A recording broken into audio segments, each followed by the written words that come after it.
She's #1 at being dumb, the new face of the DNC. Gather round, cause that's our Jasmine.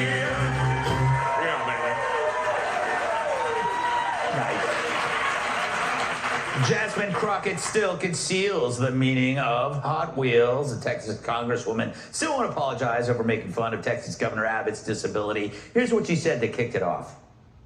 We in these hot-ass Texas streets, honey. Y'all know we got Governor Hot Wheels down there. Come on now. Whoa. And the only thing hot about him is that he is a hot-ass mess, honey. So, Now, she claims that she wasn't talking about Abbott's wheelchair at all. Yet she's mentioned Abbott's wheels before. In 2022, she posted Beto's rolling around the state. Where is Abbott rolling to? And according to the Washington Free Beacon, Crockett also liked several Facebook comments referring to Abbott as Hot Wheels back in 2021.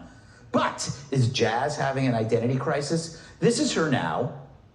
It's Ted Cruz. I mean, like, this dude has to be knocked over the head, like, hard, right? Like, there is no niceties with him. to be clear, free speech is not about whatever it is that y'all want somebody to say. And the idea that you want to shut down everybody that is not Fox News is bull.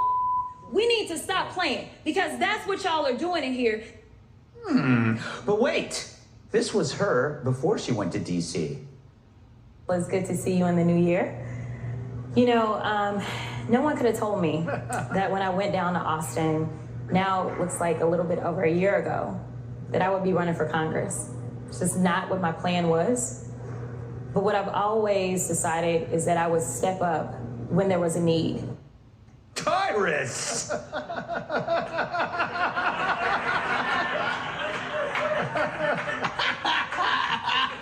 I come to you for no particular reason.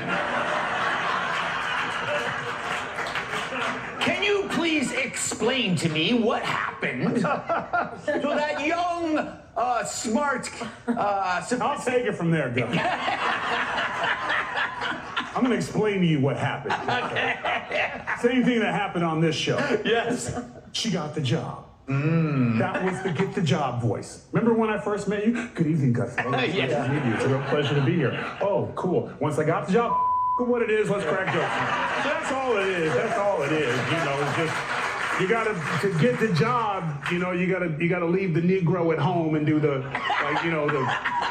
what it is afternoon, and then once you get in, you can say whatever you want to say. Listen, everyone talks different with their crew and their people. Everyone has a different way of talking when they're with other people or whatever. She's too comfortable, and she thinks she's clever when she does it. But here's the cold part. Somebody's writing that for her. Yeah. That's why she had to remember and look back, because apparently Hot Wheels she thought was going to be someone thought it was a wonderful joke and it was going to do well. So she set it up, but she doesn't read good because she's like, and this, and then she said to Hot Wheels, and as soon as she said it, it didn't get the reaction that she thought it would. So then she paused again. So again, when you have people write, this is why when white people write black slang, weird happens. Yeah. And this is what happens.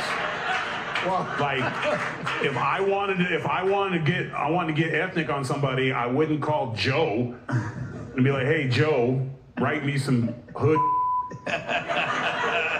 No offense, Tyrus, I get right to it. Gee Willikers, that's not the guy. What, that doesn't sound like Joe Mackey? listen, I can write you some hood. White people crazy. They pay taxes, stuff like that. Right? Crazy ass crackers going to the movies and not talking. See, here's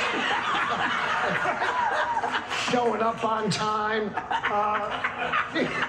Did you work for? Were you on the Def Jam comedy? I've done every urban. You can only hold the white man down so long. I was the first white comic on Def Jam.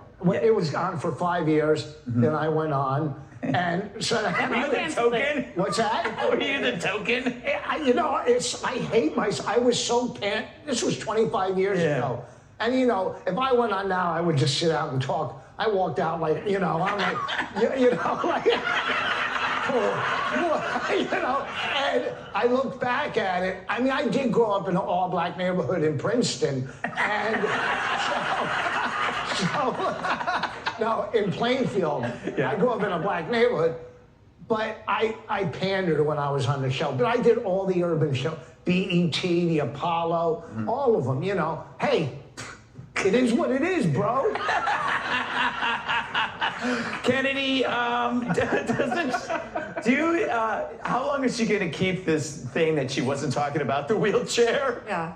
Come on, babe, you know you're full of and all that, Jasmine. I think what happened was AOC was like, you guys, I need to triangulate and be serious now because I'm going to be a senator. So someone has to be a talking attention whore. Who's it going to be? And Jasmine raised her hand and goes, excuse me, Congresswoman Cortez, I speak jive. What it is, Mama. My mama didn't raise no dummy.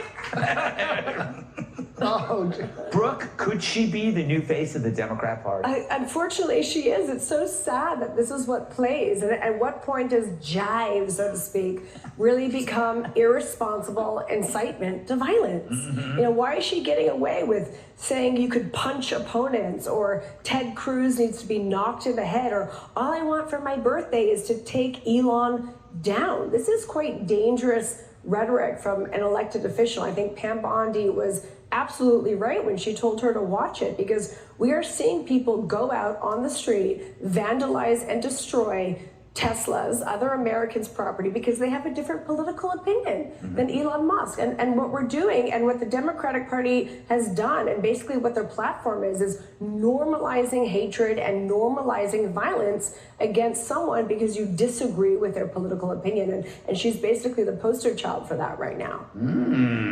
Well, that is an amazing transition to the story that we will be covering next. Very good, Brooke. Typical white chick.